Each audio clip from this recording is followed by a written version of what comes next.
At dalangin ko nga, Panginoon, na mensahe mo ito ay siyang magiging daan upang mabago kami from glory to glory. Maraming salamat, Ama. Sa pangalan po ni Jesus at sa kapangyarihan po na yung banal na Espiritu, ang lahat ay magsasabi ng Amen. Thank you, Lord. Amen. Sabi nga sa bawat mensaheng dinadala ngayon ay isang reminder ulit. Natinig na natin to, pero hindi ko alam kung naalala niyo pa. Hindi ko alam kung nagtanim ba sa ating kaisipan, sa ating puso. Ulitin ko ulit at para ma-remind tayo na dahil ang buhay natin ay punong-puno ng challenges, di ba? Ng pagsubok, dahil andito tayo sa mundo na ang sistema ay hindi sistema ng ating Diyos. Kaya maraming oras sa buhay natin na nawawalan tayo ng katiyakan. Nawawalan tayo ng pag-asa dahil marami tayong hindi alam sa mga promesa ng ating Panginoon. Alaman natin, pero meron tayong isang dapat na ginagamit natin na so powerful upang maging buhay sa atin yung mga promises na yun ng ating Panginoon. Alam natin na ang buhay natin, hindi ito yung parang smooth sailing. Dumadaan tayo sa bagyo. Hindi yung bagyong kagaya ng dinaranas ng ating mga kapatid, ng ating mga kababayan sa Pilipinas, especially sa Pangasinan ngayon. Patuloy po natin ipag-praise sila at talagang hindi pa humuhupa ang baha. Talagang patuloy pang lumalaki. Yun nga po ang dalangin ng ating mga kapatiran dahil yung lugar ng church kung saan sila nandun ngayon, yung mga bahay nila, ay parang basin. Na kapag ka naalis yung mga, at pag binuksan ng dam, sa kanila ata tutuloy-tuloy at talagang nakakaawa. Praise God, binigyan sila ng, hindi nila inalintaw na yung baha, sila'y sumugod upang maibigay ang mga ayuda na nanggagaling dito sa iglesia. Kaya praise God, hindi tayo, ito lagi kong sinasabi, hindi bigyan natin isang matulungan ng Panginoon. Amen. Hindi tayo kalakihan, pero nakita natin yung provision ng Panginoon. Hindi lang dito umaabot kundi pati sa Pilipinas, sa Tuglaro, sa Kalasyaw. Kaya tumang-tumang mga kapatiran at pinaabot nila sa buong katawan, sa buong iglesia ng Panginoon, ang pasasalamat sa bawat isa. Praise God.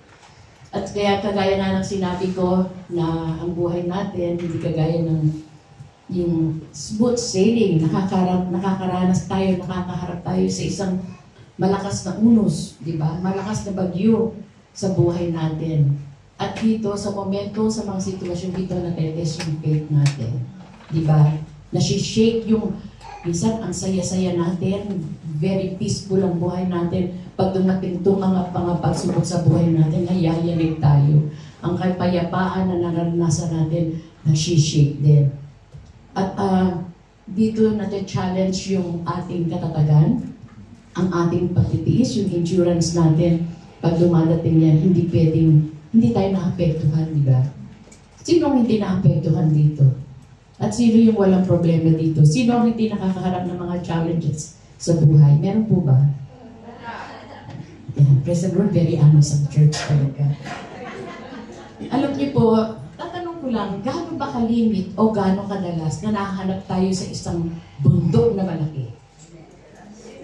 Madalas, mountains of worry, mountains of fear, mountains of problem na akala natin napakalaki na ng bundok na hinaharap natin na imposible ma-overcome natin to. Diba? Lahat tayo ay nakakaranas nun. Maybe it's a relationship that's broken, job situation that seems hopeless, or health issues na walang, sa tingin natin parang wala ng kasagutan. Na kahit anong mahal ng gamot, hindi magiging sagot sa nararamdaman natin sa ating kalusugan. You are, ito pa ang masakit. Yung mga taong nakapaligid sa atin na patuloy na nag-persecute, patuloy na nagbibigay ng mga negative comments para sa atin. Masakit yun, di ba?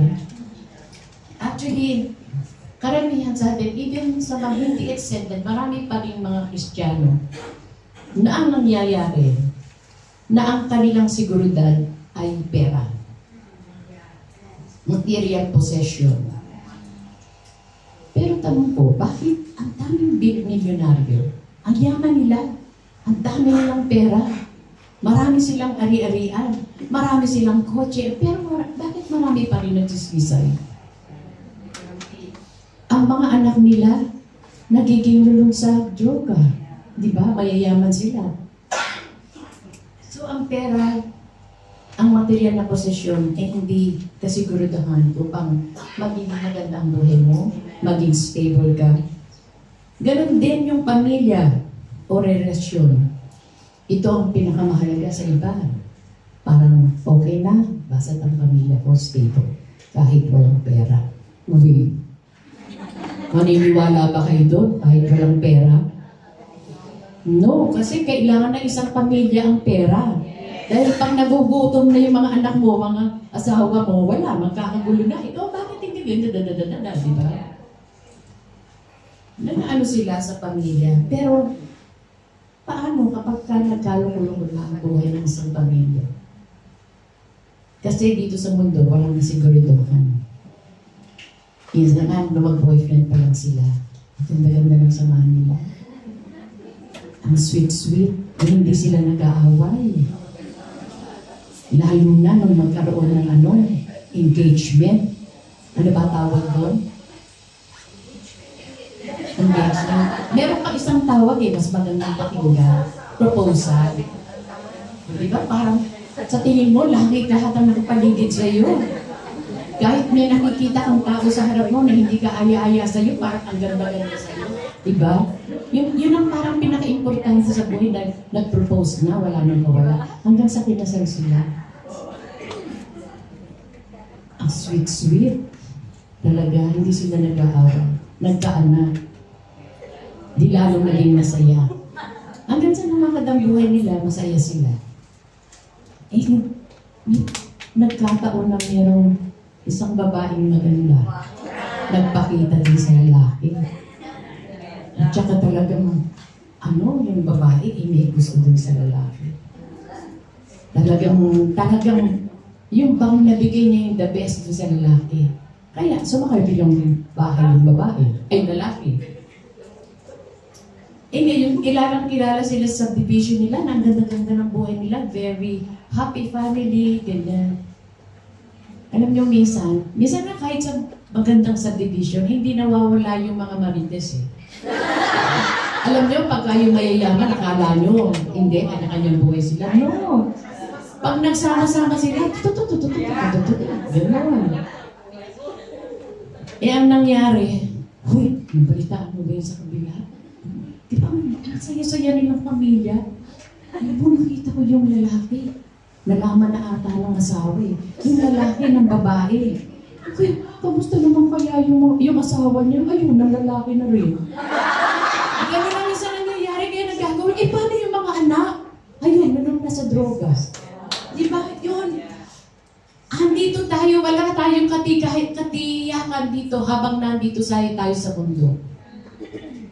Pagka nagkaloko-loko na at wala kang Panginoon sa buhay mo, alam mo na kung saan ang tungo mo. Amen? Amen. Minsan, ang basihan natin ng sigurado ka, may peace ka, pagka marami kang accomplishments. Aprobado ka sa maraming tao. Paano na kung nagkasakit ka? Wala ka ng silbi. Minsan, ang bait-bait ng tao sa iyo dahil natutulungan ka. Nagkasakit ka, naubusan ka ng pera, nung lumalapit ka rin, hindi ka nakilala. Totoo yan. Minsan, pag pumalpak ang mga projects mo, o kung marami ka nang nagiginig sa mga taong nakapaligid sa iyo. Hindi lang yan sa trabaho mo. Nag-umpisa kang clerk. Ang daming taong lumipas, doon na pumuti ang buhok mo. Doon na namulubot ang buhok mo. Clerk ka pa rin. Di ba ang sakit nun? Anong problema yun? Even sa ministry, nagkakaroon tayo ng problema sa ministry. Yung hilitan, di ba? Sabi nga walang anumang bagay ang meron tayo o sino mang tao na kung minsan nakatipid ka sa politiko, wow, ang taas na ng ulo mo, taas na ng kilay mo. Maghuli ka man sa traffic, meron kang politiko na kinakapitan. Diba? O anumang achievements ang nagawa nyo, wala dyan ang sapat na makakapitan natin bilang angkla ng buhay natin. Ang title nga pala ng ating topic is the Word of God as our anchor. Maganda yung pinangunahan ko muna para alam nyo, diba? Ngayon, sabi nga sa Hebrews 6:19, the hope we have as an anchor of the soul, both sure and steadfast, and which enters the presence behind the veil. Sa Tagalog po, ang pag-asang ito ang siyang matibay at matatag na angkla ng ating buhay. At ito'y umaabot hanggang sa kabila ng tabing ng templo hanggang sa dakong kabanal-banalan. Amen. Tunay nga na bilang Kristiyano, meron tayong isang matatag. Hirap na po yung nagkakailan at tutuloy na yung mga kaya hirap na magpupilan. Kaya minsan pag nagbibilang ako ng pera, ang sarap mo, no? Nagbibilang ka namin ng pera. Praise the Lord. Sige, susunod. We need something more solid and steady and sure. Ano yun? And more to be precise, sino yun? Sino yung angkla natin, anchor natin na siyang talagang matibay, matatag, at nakakasigurado ka? Alam nyo, Alam nyo kung sino, Sino? My God. Sabi nga di ba meron tayong kinakanta noon? Si Kristo ang sandigan, hindi magigiba. Sige. Si Kristo ang sandigan, hindi magigiba. Kasintahan ng kabundukan, di magigiba. Talagang si Kristo ang sandigan. Pasensya na kayo sa post ko. Naalala ko lang yung mother-in-law ko pag kumakanta ko dahil di ba, hindi na naman tayo nagdidinig ng piano. Kaya hirap na makipag-usap kasi kailangan niya ng hearing aid. Talagang pag kumanta siya, talagang hindi mo alam kung saan ka pupunta. Hindi mo alam kung anong melody. Di ba totoo naman? Minsan, Ay, mahal lang ni Mama na yun. Minsan pag nagkakatuwaan sa bahay, nagkakaraoke kayo, lagi siyang 100. Paano ba yung mga pamangkin ko na magagaling kumanta? Hindi, tinutula na lang. Kaya 100 siya lagi. Sabi nga si Kristo ang sandigan, di magigiba. Kasing tatag ng kabundukan, di magigiba. Alam niyo, maraming iba-ibang klaseng anchors. Angkla. Kagaya ng mga barko, di ba? Di ba pagka dumaong na sila o mga bangka, tinatali nila yun, meron silang akong angklang kinakabitan para hindi maanod ng kung dumating ng Pero hindi. Yan yung mga angkla na hindi pangmatagalan. Na dumating man, tingnan nyo, nung nag-tsunami, asan yung mga barko na yun? Asan yung mga bangka na nakikita nyo, lumulutang-lutang na lang. Diba? Dahil yun ay gawa ng tao. Diba? Tulad ng kinanta natin, anumang mga doubts, suffering, sorrows, sinking hopes, temptation, unbelief, trials, and even death, di tayo tuluyang magigiba. In Christ, we are secured firmly in position. Yun ang ibig sabihin ng siya yung ating ballast of assurance. Medyo malalim to, ballast of assurance. Ano ba yung ballast of assurance? Di ba mahirap naman na nag-share ka na hindi mo rin naiintindihan yung sinishare mo. Ang nakita ko dito, yung nagbibigay ng katatagan sa bawat isa sa atin, sa ating pananampalataya. May stability, may security ang buhay natin dahil kay Kristo. Alam natin yun dahil sa kutuma kanina Kristo. Matibay at matatag na angkla ng ating buhay. Sure yun. Okay yun. Wala tayong alinlangan dun. Dahil siya matibay, reliable, trustworthy, maasahan, hindi lang sa simula kundi hanggang dulo. Pero, meron tayong kailangan upang ma-experience natin yun, magamit natin yung angkla. Ang magamit natin yung binigay ng Panginoon. Ano ba ang kulang doon? Kaya hindi, kasi kahit alam na natin, na-experience pa rin natin yung gulo ng buhay, na hindi tayo makapalya, na yung faith natin nasisira, yung, di ba? Ano yung kulang sa atin? Yan, galing ni Sister Tess. Faith. Lahat po ba tayo may faith? Amen. Sigurado kayo. Sabi nga po sa Matthew 17:20, if you have faith as small as a mustard seed, you can say to this mountain, move. Move from here to there, and it will move, and nothing will be impossible for you. At sa Tagalog po, at sinabi niya sa kanila, sapagkat kulang kayo ng inyong pananampalataya, katotohanan sinasabi ko sa inyo, kung kayo'y may pananampalataya na kasing laki ng isang butil ng mustasa, masasabi niyo sa bundok na ito, lumipat kayo at ito'y lilipat at walang magiging imposible sa iyo. God knows the battles you face and He will fight them for you. Actually, hindi natin kailangan ng kalakasan natin eh. Just the faith to stay still and trust. Sabi nga ni Lord sa Exodus 14:14, the Lord will fight for you. You need only to be still. Amen?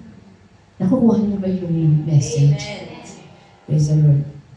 Sabi ni Lord, Jesus gives us a simple but powerful, nabagit ko nga kanina, in Matthew 17:20. Sabi niya, that even a tiny bit of faith, like a mustard seed. Pero, maliit man to, kailangan naman, it is real, it is pure, it is genuine, relying on Christ, at walang anumang bahid ng doubt. It will move mountain. It will produce fruit. Diba? What Jesus is telling us is that not about the size of our faith, but the power of the one in whom we place our faith. Amen? May pananampalataya ka nga, pero sa iba mo naman nilalagay ang pananampalataya mo. Kaya si Lord sabi niya, even as bit of faith like a mustard seed, as long as it's pure, as long as it is genuine, relying on Christ, it will produce fruit and it can move mountain. Amen. A little bit of faith in a big God can accomplish mighty things. Amen. Whatever challenge you face, if you trust Him, He will make a way. Even though the mountains look huge, our God is bigger. He is bigger than the biggest. Amen. He is mightier than the mightiest. Amen. Now faith is about trusting that God can move them. Trust in His power and watch Him move. Trusting God's plan means believing that He is in control. Amen. Even when we cannot see the whole picture, with faith, nothing is impossible. Amen. Alam niyo po, minsan sa atin, alam na natin to, have faith and trust God. But sometimes, hindi madali para sa atin eh. Kasi tayong tao, likas na sa atin, gusto natin makita kagad yung resulta. Amen? We want to know exactly what's ahead. But faith means believing that God knows the way. We don't have to see the whole journey. Hindi natin dapat makita yung the whole journey. Hayaan na natin si Lord. Pero kikilos naman tayo. Sabi nga kanina, just keep still and the Lord will fight for you. It doesn't mean na still na maupo ka na lang sa isang tabi at hintayin mo na lumabas ang resulta. No. Sabi nga, faith without action is dead. Kaya pagkahabang naghintay tayo sa Panginoon, patuloy tayo sa pagkilos ng Panginoon sa buhay natin, na kung paano tayong gagamitin sa iglesia, kung saan tayo nilagay, na gagawin natin, kikilos tayo ng mga bagay na mga pinagagawa ng Panginoon sa bawat isa sa atin. We want to know, but faith means believing that God knows the way. We don't have to see the whole journey. We just need to trust Him with the next step. His plan is always good, kahit hindi natin naiintindihan. Kasi tayo gusto natin lahat iniintindi natin. Minsan, may mga bagay na ginagawa ang Panginoon na hindi natin naiintindihan. Pero always remember na kahit hindi natin intindihan, lahat ng plano ng Panginoon ay mabuti. Amen. The Bible says in Corinthians 16:13, be on your guard, stand firm in the faith, be courageous, be strong. Sabi ito ng Panginoon, hindi ito sinuggest ng Panginoon. This is a command from God. Hindi lang pagka maganda ang buhay mo, talagang wow, ang dami mong pera, naka-stand firm ka dahil iba yung kasiguruduhan mo, iba yung nagpapatatag sa'yo dahil ito'y material possession lamang. Pero ang sinasabi ng Panginoon dito, anumang sitwasyon ka nandun, anumang bagyo ang dinadaanan mo, be on your guard, stand firm in the faith, be courageous, be strong. Amen. Always remember, this is not a suggestion from God, but this is a command from God. Amen. It's not, it means no matter what, lagi kaya nung sinabi ko, no matter what's coming against you, you don't back down. Huwag kang aatras. You rise up in faith knowing who your God is.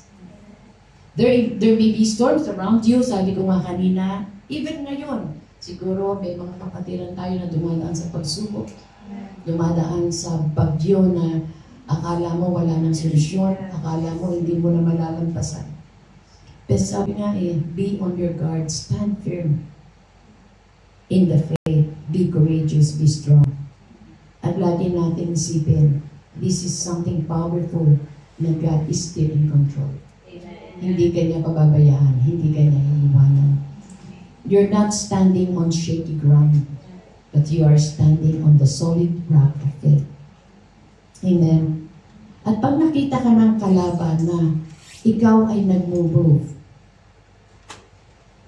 na kasi yung pagiging matapang, it doesn't mean naman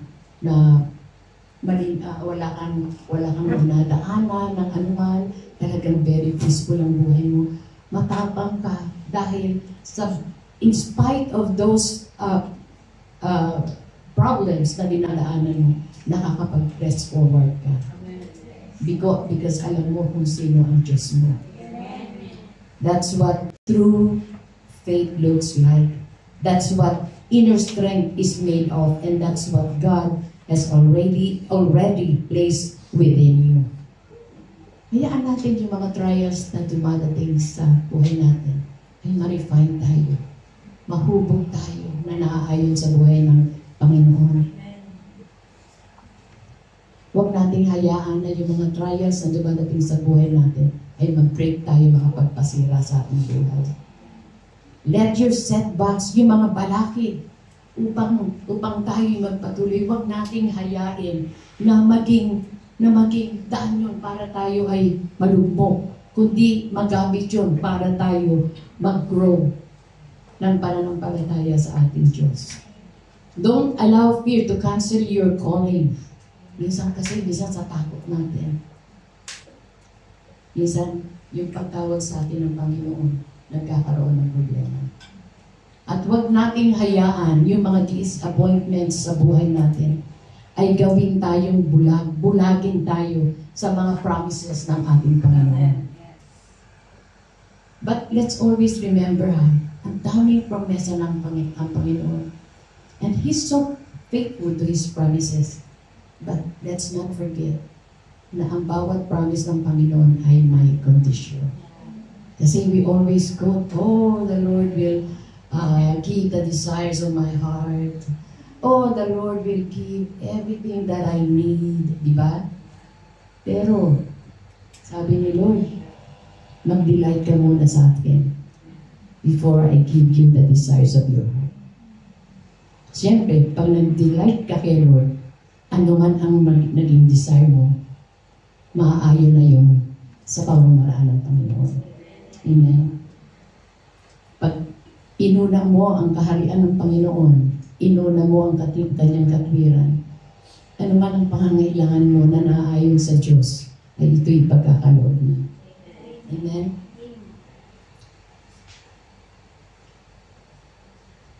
Minsan ang tingin natin sa Panginoon ay malayo eh. Hindi, di ba? Sa atin mismo siya. Hindi niya tayo iniiwanan. At patuloy niyang binomold yung katatagan natin. Na maging matatag tayo lagi. Ano bang sitwasyon na nandun na tayo? Establishing a faith that won't crumble, na hindi gumuguho. Stand strong in faith. At ipasa natin to para maka-encourage ng kapwa natin who may need to be reminded that they are never fighting alone. Nakasama natin lagi na kasama natin lagi ang Panginoon. Ano man dumating sa buhay natin, we are not alone. Pakiramdam nyo lang dahil kayo mismo ang lumalayo sa ating Panginoon. Pero ang Panginoon andyan lagi. Hindi tayo iniiwanan, hindi tayo binababayaan. Kasama natin si Kristo, ang matatag, matibay, maaasahan, mapagkakatiwala ang angkla ng ating buhay. Hindi lamang simula ngayon, kundi magpakailanman. Amen. To God be the glory. Ama, maraming salamat po sa araw na ito, God. Tunay nga, ikaw ang aming matatag, matibay, maaasahan na angkla ng aming buhay. At Lord, maraming salamat po. Patuloy kang maluwalhati sa bawat buhay namin. Sa iglesia mo ito, ikaw lamang itataas, ikaw lamang ang bibigyan ng kaluwalhatian. Maraming salamat po, Ama. Salamat po. In Jesus' name, at sa kapangyarihan ng iyong banal na Espiritu, lahat po kami magsasabi ng Amen! Thank you, Lord Jesus.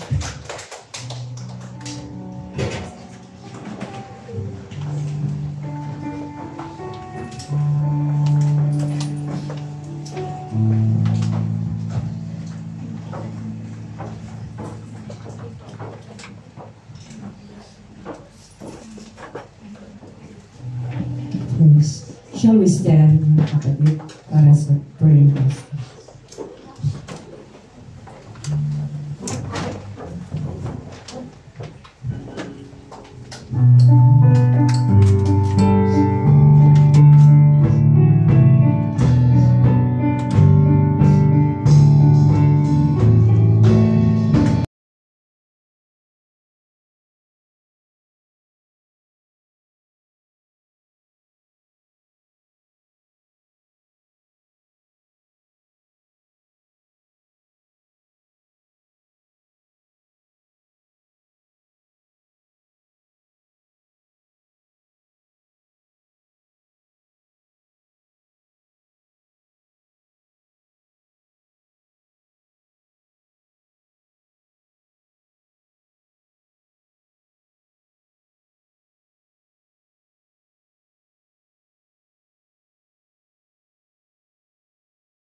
come to the front po. If you have any prayer requests, prayer needs for yourself, for your family, for your friends, come to the front and trust God that He has already answered, and you're just declaring in faith. Amen? Praise the Lord. Yes.